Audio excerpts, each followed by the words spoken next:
이번 주부터 뉴스인사 프라임은 유튜브 멤버십 회원에게 우선 서비스가 됩니다. 유튜브 멤버십 먼저 가입하시고 뉴스토마토 무료 구독 신청해 주시면 종이신문과 전자신문의 무료 구독은 물론이고 저희가 홍보하고 있는 광화교통 통통쌀 16kg 등 다양한 특별 혜택을 받으실 수 있습니다. 유튜브 멤버십 가입하시고 뉴스토마토 무료 구독 신청도 함께 해주셔야 특별 혜택 받으실 수 있으니까요. 다시 한번 기억해 주시고요. 다양한 의견과 질문들 댓글 남겨주시면 방송 중에 소개해드리고 프로그램에도 반영하겠습니다. 깊이 있는 고품격 시사대담 뉴스인사 프라임 지금부터 시작하겠습니다. 자, 오늘 목요일 코너는요. 해문 양이삼의 종횡무진입니다. 양이삼 목사님 그리고 해문 스님 두 분 나오셨습니다. 어서 오십시오. 네, 안녕하십니까. 네, 반갑습니다. 지난주에 김건희 여사 얘기하면서 우리 스님께서 고초를 많이 겪으셨죠? 뭐 고초까지는 뭐 아니고 제가 뭐 김건희 여사를 변호한다는 취지가 아니고 네. 객관적으로 보자. 네. 그래서 살짝 또 어떻게 하다 보니까 목사님 반대편에서 제가 깐죽대는 게 저 스스로 재밌더라고요. 하다 보니까 그렇게 된 거니까 저는 김건희 여사를 변호할 의도가 아니라는 점을 네. 시청자분들이 이제 점차 잘 알아주실 걸로 이렇게 네, 생각하고 이진학님께서 알아주시기를 기대하고 그런데 있습니다. 스님만 그러신 게 아니고 네. 저도 욕을 엄청 먹었습니다. 아, 왜요? 스님이 옆에서 헛소리하고 있는데 거기서 동조하고 있냐고 이러면서 와. 그래서 제가 그걸 보고 느낀 게 야, 네. 진짜 우리 시민들이 너무 화가 많이 나 있구나. 지금 너무 이렇게 분노에 젖어 있어서 그 마음의 여유가 조금도 없다. 스님께서 지금 어떤 의도로 말씀하시는지를 그러니까 알 수도 있지만 알면서도 그게 듣기 싫은 걸 수도 있고. 알아도 싫다. 예, 예. 그런 게 아닌가 싶어서. 그럴 수도 있겠습니다. 맞습니다. 지금 보니까 맞아요. 그러네요. 맞아요. 정말 그런 것 같습니다. 자, 국민의힘 비대위원장으로 한동훈 법무부 장관이 이력한 모양새인데요.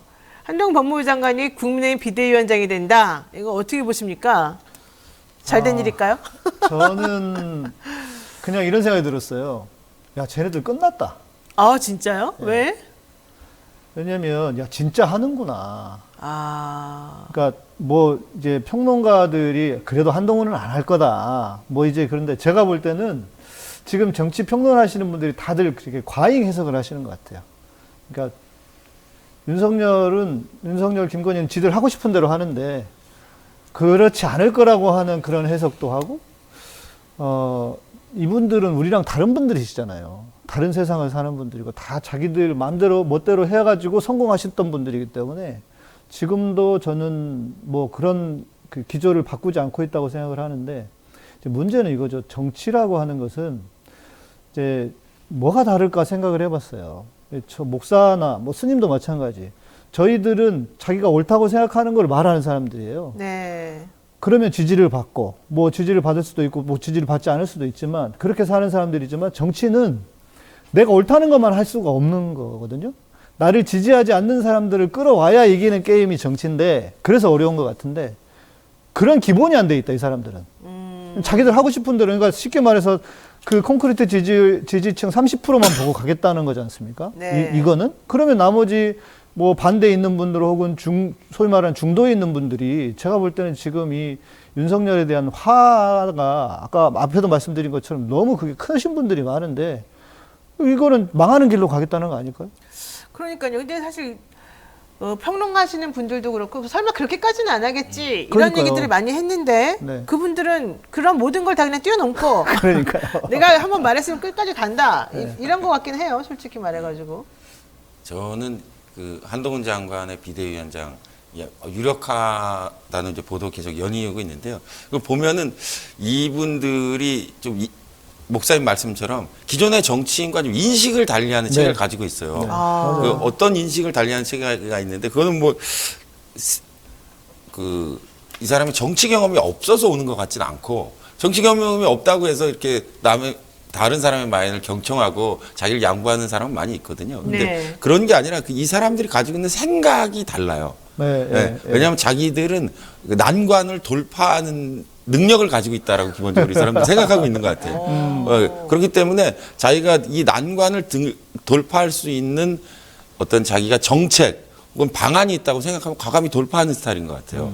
한동훈 장관도 좀 그런 면이 있는 것 같아요. 뒤쪽에서 다 제가 조금 부연해서 이야기하겠지만 다른 사람의 비난이나 다른 사람의 생각은 중요하지 않고 맞아요. 자기가 결론을 내린 어떤 그 단계를 믿고 그 난관을 돌파함으로써 국면을 전환한다라는 기본적인 생각을 가지고 있기 때문에 이번에도 비대위원장 하면서 이 난관을 사람들이 예측하지 못하는 예, 그런 수를 두면서 아마 돌파해 나갈 거라고 저는 생각하고 있습니다. 그래요?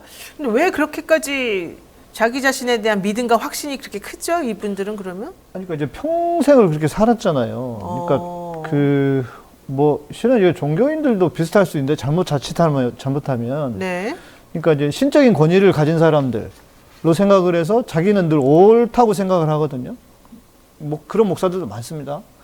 근데 이제 비슷한 것 같아요. 검사들, 특히 그 특수부 검찰들은 자기들은 뭐 앞부분에서도 말씀하시던데 변호사님들이 그러니까 그게 아니면 자기들이 옳다는 것을 그런 생각이 아닌 이상은 이런 행동을 할 수는 없는 것 같거든요.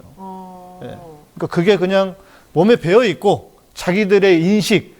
그런데 아시다시피 그런 사람들은 그 마지막에는 반드시 마지막이 좋지 않을 거고 몰락을 할 수밖에 없다고 보거든요. 왜요? 왜 몰락해요? 그동안 이렇게 잘 살았으면 앞으로도 잘 사는 거 아니에요? 아니, 그러니까 자기들이 옳다고 생각을 했지 그게 옳은 건 아니잖아요.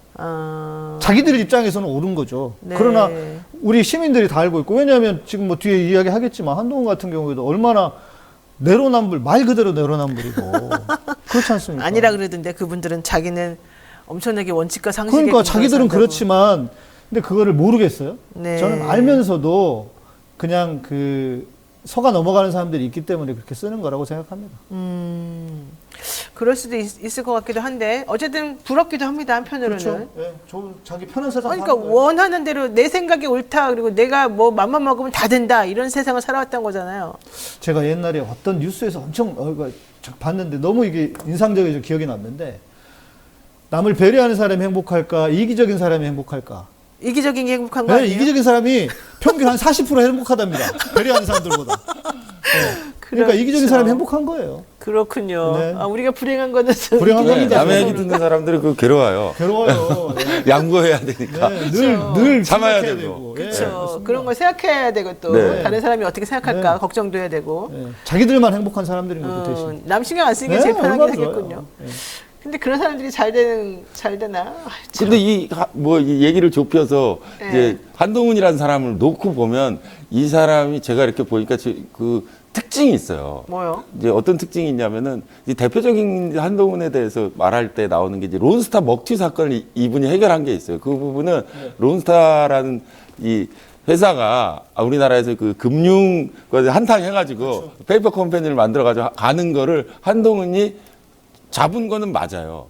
예? 그래서 그 사건을 해결해서 상당 부분 그 수완을 발휘했고 지금도 법무부 장관으로서 그 소송해가지고 법원의 화해 공고 무시하고 그 소송해가지고 자기가 이길 수 있다 해서 지금도 네네. 하고 있는데 네. 그런 거를 보면 이 한동훈이라는 사람이 어떤 사안을 조금 구체적으로 깊이 들여다볼 수 있는 능력을 가진 사람이라는 것은 뭐 맞는 것 같아요. 그래서 이제 그게 지금까지는 뭐 다행히 항상 오른쪽에 섰겠죠. 그러니까 그런 재주가 있어요. 어떤 네. 사건을 평범한 눈으로 바라보지 않고 깊이 봐서 빈틈을 찾아내고 거기에 대한 자기가 새로운 착점을 두어서 그 난관을 해결하는 능력을 가진 사람이면 분명한데 머리가 좋다는 거지 뭐 옳다는 건 아니죠. 아니 이제 자기 입장에서는 항상 자기 판단이 옳았겠죠. 근데 이게 이제 정치로 오면 사람은 사람이 하는 일은 항상 그 좋고 나쁨으로 판단할 수 없기 때문에 네. 그런 문제점이 있을 걸로 보이는데 어쨌든 그런 수완이 아마 비대위원장에 유력하게 거론되게 하고 비대위원장으로서도 본인이 생각하는 것들을 그런 식으로 저는 풀어갈 거라고 보고 있습니다. 근데 여당 사람들이 참 저는 좀 간지럽다고 생각이 솔직히 드는데 한동훈 장관을 모셔와야 된다 막 이러면서 이순신 장군 뒤를 드는 거예요. 그러면서 12척의 배가 남아있을 때 이순신이 모셔와가지고 뭐 어쩌고저쩌고 얘기도 하고 또 지난번에 어떤 분은 강감찬을 왜 임진왜란 때 쓰냐 막 이런 얘기까지 하면서 막 엄청나게 제가 존경하는 장군들을 갖다가 다 어디 비유하니까 좀 기분이 그렇더라고요.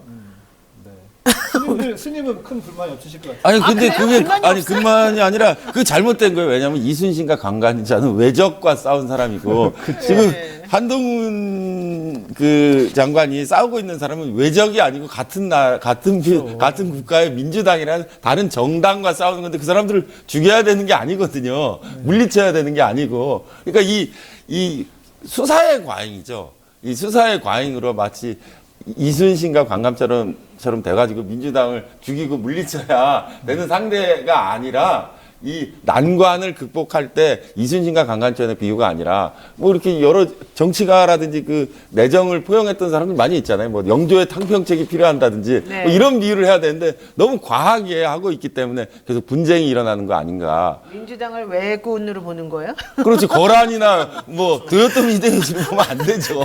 진짜요? 설마? 아니 원래 정치라고 하는 게 이전에는 실제로 죽이고 싸우고 뭐 이런 거였는데 이제 정적 제거 이런 거 네, 있잖아요. 최근에 지금 현대 역사로 오면서는 말로 싸우는 거잖아요. 그러니까 한편으로 이해는 되지만 그래도 좀 그 선이라는 건 있는 건데 사람 사는 세상이니까 그런 면에서 볼 때는 너무 지금 정치가 뭐라고 해야 될까 좀 그 원초적으로 좋지 않은 의미의 원초적으로 가고 있는 게 아닌가 싶어요. 좋습니다. 어쨌든 과했다. 이순신 장관은 내가 존경하는데 그러면 안 된다. 얘가 이 말을 꼭 하고 싶었고요.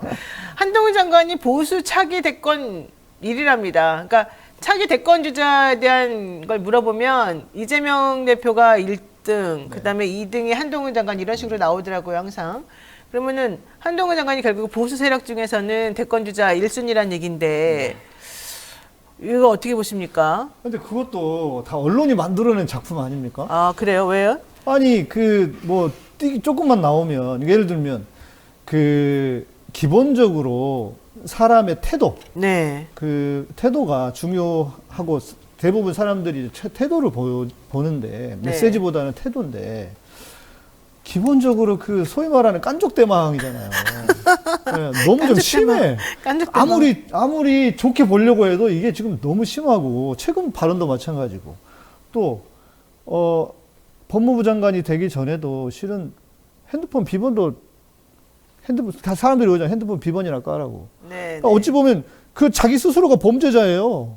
그런데 그런 사람을 소위 말하는 보수 언론이 계속 뭐 패션이 어떠니 뭐가 어떠니 하면서 계속 띄워주니까 물론 그것도 지금 말씀드린 소위 말하는 중도나 이쪽에서는 그렇게 여론이 별로 좋지 않습니다. 한동훈 장관에 대해서. 근데 지지층에서는 그걸 보고 좋네 하면서 따라가는 측면이 저는 있기 때문에 이것도 네. 다 언론이 만들어낸 작품이라는 생각이 들어요. 한동훈 장관 보수 세력을 이끌 차기 대권 주자이다. 이거 괜찮습니까, 스님? 그래서 뭐 윤석열 대통령이 들으면 매우 싫어하겠죠. 이미 많이 나왔는데 벌써 대권 주자가 있으면 근데 그건 이제 아까 목사님 말씀대로 언론이 만든 건데 저는 말이에요. 이 한동훈 장관이 대권 주자로 나타나는 걸 보면서 목사님도 네. 얘기하셨는데 지금 우리 사회 정치에서 특이한 현상이 있는 게 상대편을 이렇게 막 공격하고 막 비아냥대는 사람들의 인기가 올라가고 있다는 거예요. 이 한동훈 장관뿐만 아니라 이준석 대표도 어떨 때 보면 막 그건 유튜브 때문에 그래요. 네. 근데 그런 사람들이 이준석 대표도 가끔 뭐 대권 이야기도 나오고 하는 거 보면 둘이 양상은 다르지만 그 막말이라든지 남을 조롱한다든지 하는 것들이 인기의 비결로 나타난다는 거에 대해서 좀 우려스러운 마음 가지고 있습니다. 그래요. 근데 한동훈 장관 발언이 조금 그리고 좀 이상한 부분들이 사실은 좀 많다. 뭐 아까 비아냥거리는 사람들 뭐 유튜브 때문이라고 말씀하시긴 하셨는데. 그러니까 왜냐면 네. 사람의 심리가 이제 보고 싶은 것만 보고 싶어요. 그렇죠. 그러니까 웬만한 이제 뉴스도 보면 이제 보통 공중파 뉴스는 균형을 잡기 위해서 뭔가 더 해야 될 이야기를 안 하거나 좀 네. 줄이는 측면이 있단 말이에요. 저 같은 경우에도 보면 저기서 저렇게만 이야기하면 안 되지 하면서 보면 때마다 뉴스도 실은 좀 짜증이 나요. 그러니까 저만 그러겠습니까? 저쪽에 네. 있는 사람은 저쪽에 있는 사람들대로 자기가 듣고 싶은 것, 보고 싶은 것만을 보기 때문에 근데 유튜브에서는 그걸 해준단 말이에요. 그걸 또 과하게 합니다. 그러다 보니까 내가 듣고 싶은 것을 듣고 싶은 말을 해주는 유튜브 채널만 보게 되는 거죠. 그렇죠. 그러면서 점점 제가 볼 때는 지금 시대의 유튜버들이 교주가 되는 것 같아요. 예, 새로운 시대의 교주가 나타나는데 그게 유튜버다. 저는 그런 생각이 들어요. 지금 한동훈 장관이 어쨌든 말로 흥하고 자꾸 이러니까는 말로 네. 또 기분이 좋아지는 거를 너무 의식한 나머지 말이 함부로 나오는 것 같기도 한데 그 국회 법사위에서 19일 날 이런 얘기 있었잖아요. 김영배 민주당 의원이 오늘 이제 마지막 상임이냐 뭐 이런 이제 물어보니까 혼자 궁금해해라 뭐 이런 얘기를 하고 저는 좀 상식적이지 않았던 것 같은데. 싸가지지 진짜 말 그대로. 싸가지. 그게. 아니 국회의원들은 어찌됐건 네. 국민들이 선출한 그러면 국민을 대표하는 국민들한테 그렇게 하는 거잖아요. 그렇게 되는 거는 그거는 네. 진짜 이게 누가 봐도 그거는 좀 그러니까 내용도 그렇지만 태도 자체가 저는 점점 자기 스스로 무덤을 파는 거라고 봅니다. 이게 자꾸 스스로 도취되는 그런 상황이 좀 벌어지는 아니 거예요. 왜냐면 제가 네. 그 촛불 집회를 한참 했었지 않습니까? 같이 하고 제가 김용민 의원이랑 저랑 같이 시민들이 행진하고 들어오는데 같이 있었어요. 서 있었어요. 그래서 네. 들어오시니까 인사도 하고 하는데 와 시민들이 오셔가지고 막 저한테 막 와서 악수하고 막 사진 찍고 막 네, 그러죠. 네, 그러잖아요. 네. 촛불 집회에서 제가 그냥 거의 뭐 제가 스타였으니까. 네. 근데 사람들이 그것만 생각하는 거예요. 왜냐면 자기 좋아하는데 자기를 알만한 데를 가면 좋아하죠, 당연히. 근데 정치인들이 그런 데잖아요. 그래서 지지율이 5%만 나와도 자기가 이긴다 그런 데잖아요. 그렇죠. 정치 뽕이죠. 제가 볼 때 그런 측면이 분명히 있는 지금 것 한 같아요. 장관이 좀 그런 상황이다. 동의하십니까? 저는 한동훈 장관의 모습이 네. 단순하지 않은 것 같아요. 이게 어떻게 단순하지 않냐면 한동훈 장관이 막말하고 비아냥대는 사람 같은데 그저께 보니까 무슨 군인 유가족을 만나서 같이 눈물을 울어요. 찍으면서 네. 울었어요. 네. 근데 그 사람들이 저게 비대위원장 하려고 정치 행보를 하기 위해서 우는 거냐라고 보면 그 앞에도 그런 모습들이 있어요. 네. 제가 그래서 이 냉정하게 한동훈이라는 사람을 보면 네. 이 사람이 네 편과 내 편을 명확하게 라인으로 긋고 있어요. 네. 그래서 타인편, 특히 이재명 대표와 관련된 사람들한테는 엄청 비아냥대고 막 막말하고 하는 게 있어요. 근데 그렇지 않은 사람에게는 막말을 하거나 그렇지 않고 오히려 따뜻한 일면을 보여준다든지 뭐 같이 운다든지 하는 그 네 편과 내 편에 대한 선이 명확해요. 그래서 이제 이 양상이 아마 비대위원장이 되면 장관으로 있을 때는 드러나지 않았지만 비대위원장이 드러났죠, 돼서 충분히. 지금 저는 더 심하게 더 드러날 하겠죠. 거라고 생각해요. 왜 이재명 대표와 관련된 사람들과 관련된 발언은 아주 정말 어떻게 저렇게까지 말할 수 있느냐. 너무 얄밉다라는 발언을 할 것이고 그렇지 않은 사람에 대해서도 어쩌면 지금보다 더 따뜻한 이미지로 접근하는 양동 작전으로 갈 거다 저는 그렇게 보고 있습니다. 백혈병으로 원래- 숨진 홍정기 일병 모친 만나서 네네. 울었었죠. 네. 원래 악이라고 하는 특징이 뭐냐면 일관성이 없다는 겁니다. 그래요? 예. 아니 보세요. 조폭들은요. 애초에 나쁜 놈들이니까 피해갈 수라도 있잖아요. 네. 근데 사람을 막 헷갈리게 해요. 그게 악한 거예요. 사람을 헷갈리게 이 사람이 좋은 사람인지 나쁜 사람인지 네. 헷갈리게. 네. 야, 우리도 그런 작전을 한번. 아니 이게 다른 캐릭터예요. 한동훈 장관 지금까지 이 사람들 지금까지 봤던 사람들과 좀 다른 캐릭터. 그렇긴 하네요, 진짜. 네. 자, 한동훈 장관이 야당 의원들하고 말로 공방하는 장면. 사실 여당 의원들하고는 공방한 적이 없어요. 내가 봤을 때도. 네. 야당 의원들하고 하는데 지난 1년 6개월 동안 한동훈 장관을 설명하는 결정적 한마디가 무엇인지 한번 꼽아 오셨습니다. 우선 스님께서 꼽아 오셨죠? 네. 뭘까요? 제가 뽑아온 건 두 개를 네, 뽑았는데 첫 번째. 예, 네. 첫 번째가 그때 그 법무부 장관 인혁당 임명 사건. 직후에 예. 인혁당 사건 제가 사실 한동훈이라는 사람을 주목하게 된 계기입니다. 인혁당 사건 박정희 정권의 사법살인이라고 불릴 만큼 네. 아주 사법살인이고 고문 뭐 이렇게 해서 뭐 대표적인 공안 사건이고 그 유가족들이 피해가 보상되지 않고 있다가 노무현 대통령 때 와서 2007년에 와서 인혁당 사건에 대해서 이제 무죄가 나오고 네. 이제 거기에 대한 이제 보상 절차가 진행됐는데요. 근데 거기까지는 좋았는데 그 뒤에 그 보상금이 너무 많이 책정됐다고 해가지고 노무현 정권 뒤에 정부가 유족들에게 반환 청구 소송을 했어요. 네, 이자도 내라고. 이자 내라 그러고. 그래가지고 그 이자를 많이 물려가지고 그 이자 연체가 뭐 많은 사람은 수억 정도 될 정도로 아주 부담이 된 사건이었는데 이 앞 정권 문재인 정권까지도 이 문제가 해결되지 못했는데 이 사건을 한동훈 장관이 해결했어요. 네, 이 반환 배상금에 대해서 이자에 대해서 물론 이제 자기가 먼저 제안한 것은 아니지만 사법부가 재판 과정에서 조정하니까 그거를 받아들이고 더 이상 진행하지 않겠다고 해가지고 인혁당 피해자들에게 9억 반환 소송을 사실상 법무부가 포기함으로써 그 사건을 종결지었던 아주 한동훈 장관이 이런 일을? 이라고 생각할 때는 의외의 일이었던 것 같은데. 그러니까 반환해야 될 원금을 일정 기간 동안에 나눠가지고 반환을 하면 네. 그 이자가 한 9억 상당 되니까 네. 그 이자를 빼주겠다 네. 이런 얘기죠. 네. 근데 사실 문재인 정부 때도 할 수 있었던 건데 왜 그런 걸 못했을까요? 그때 사람들은. 그러니까 그게 저는 한동훈이라는 사람이 가진 이 특징이에요. 이 사람이 제가 아까 론스타 사건도 얘기했지만 어떤 사건을 볼 때 그 외에 사람들이 보는 만큼의 생각이 있는데 이 한동훈이라는 사람이 그 본인의 재주겠지만 한 단계를 더 구체적으로 생각하는 그런 능력을 가지고 있어요. 그래서 이거 사실 문재인 정권에서 충분히 할 수 있었던 사건이거든요. 네. 근데 그 앞에 있었던 법무부 장관이 이 점 인식 못했다는 거예요. 그러니까 내가 보기에는 문재인 정부 때 문제가 그거 같아요. 너무 원칙을 그러니까 지키느라고 사실 그렇잖아요. 이게 정부가 이유 없이 원금을 돈을 안 받을 수는 없어요. 왜냐하면 이분도 이 네. 사건도 한 명은 그렇게 했지만 나머지 사람들도 줄줄줄 지금 있거든요. 네. 그럼 그분들이 전부 다 이거를 면제해주면은 본인들의 권한을 넘어선다고 생각했던 것 같아요. 그러니까는 함부로 이렇게 못해주는 그리고 의사결정을 못하는 상황 속에서 그냥 한동훈 장관은 대통령하고 이게 딱 다이렉트로 뭐가 되니까 내가 해결해줄게 이렇게 할 수 네, 있었던 거 아닐까. 그래서 어쨌든 간에 장관의 결단으로 이 사건 종결했다는 건 그러니까 대단히 그런 놀라운 거는 일이에요. 보면은 놀랍긴 예. 하죠. 예. 그러니까 답답했던 게 이게 정치가 법은 아니지 않습니까? 법보다도 훨씬 더 유연한 어떤 영역이 분명히 존재하는 것인데, 그렇죠. 그러니까 지난 정권에서 저도 딱 이거 보자마자 그런 생각이 들어요. 그러니까 약한 고리를 한동훈이 딱 짚어가지고 잘 해결해 넣은 거죠. 이거는 진짜 잘한 거죠. 이걸 네. 뭐 왜 잘못했다고 하겠습니까? 네, 이때 말한 게 이거예요. 국민 억울함 해소에는 진영 논리가 없다.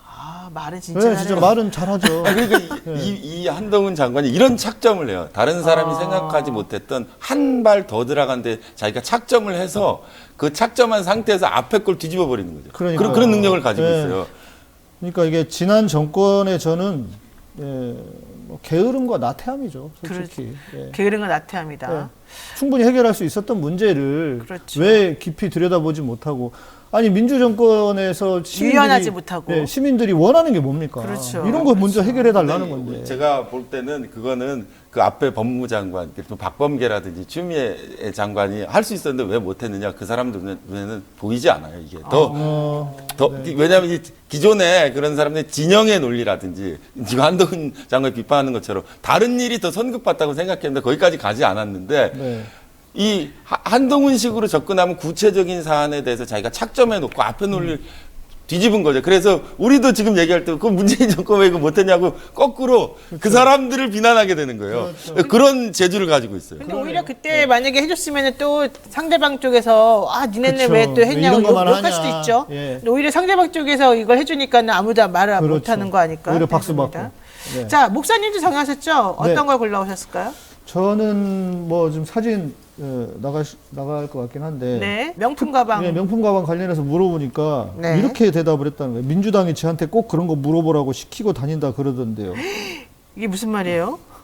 그러니까 민주당의 사주를 받아서 기자들이 질문한다 이런 거잖아요. 그러니까 기자가 네. 그 김건희 여사 이 명품 디올백 받은 거 의혹 관련해서 물어보니까 네. 이거 몰카 공작이라고 말하면서 그쵸. 이런 얘기를 했죠. 민주당이 저한테 꼭 그런 거 물어보라고 시키고 다닌다 그러던데요. 여기 여러 군데다가 이렇게 기발하긴 한데. 아이고 참네요. 좀 아니, 품위가 없다. 그러니까 예. 이게 지금 어떤 또 재주가 있냐면 제가 볼 때는 기본을 완전히 깡그리 무시해도 그냥 넘어가 버리는 재주가 있는 것 같아요. 넘어가게 만드는. 이 지금 한동훈 장관입니다. 네. 법무부 장관. 네. 그러면 우리 다 아시다시피 공무원은 정치적 중립의 의무가 있습니다.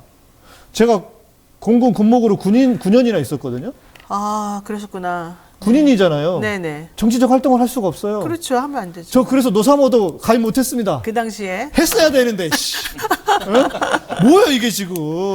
이 법무부 장관 아니에요. 법무부 장관이 계속 민주당을 비난하고 이재명 대표에게도 뒤에도 얘기했지만 깐족거리고 그렇게 합니다. 근데 저는 이걸 보면서 한동훈은 그랬다 쳐.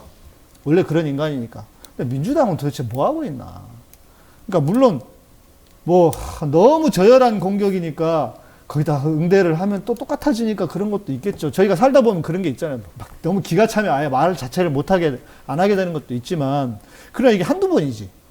그리고 뭐 법사위에서도 계속 지금 분위기가 당하는 이미지고, 의원들이. 그래서 도대체 이게 왜 이러나. 저는 이런 얘기를 해주고 싶어요.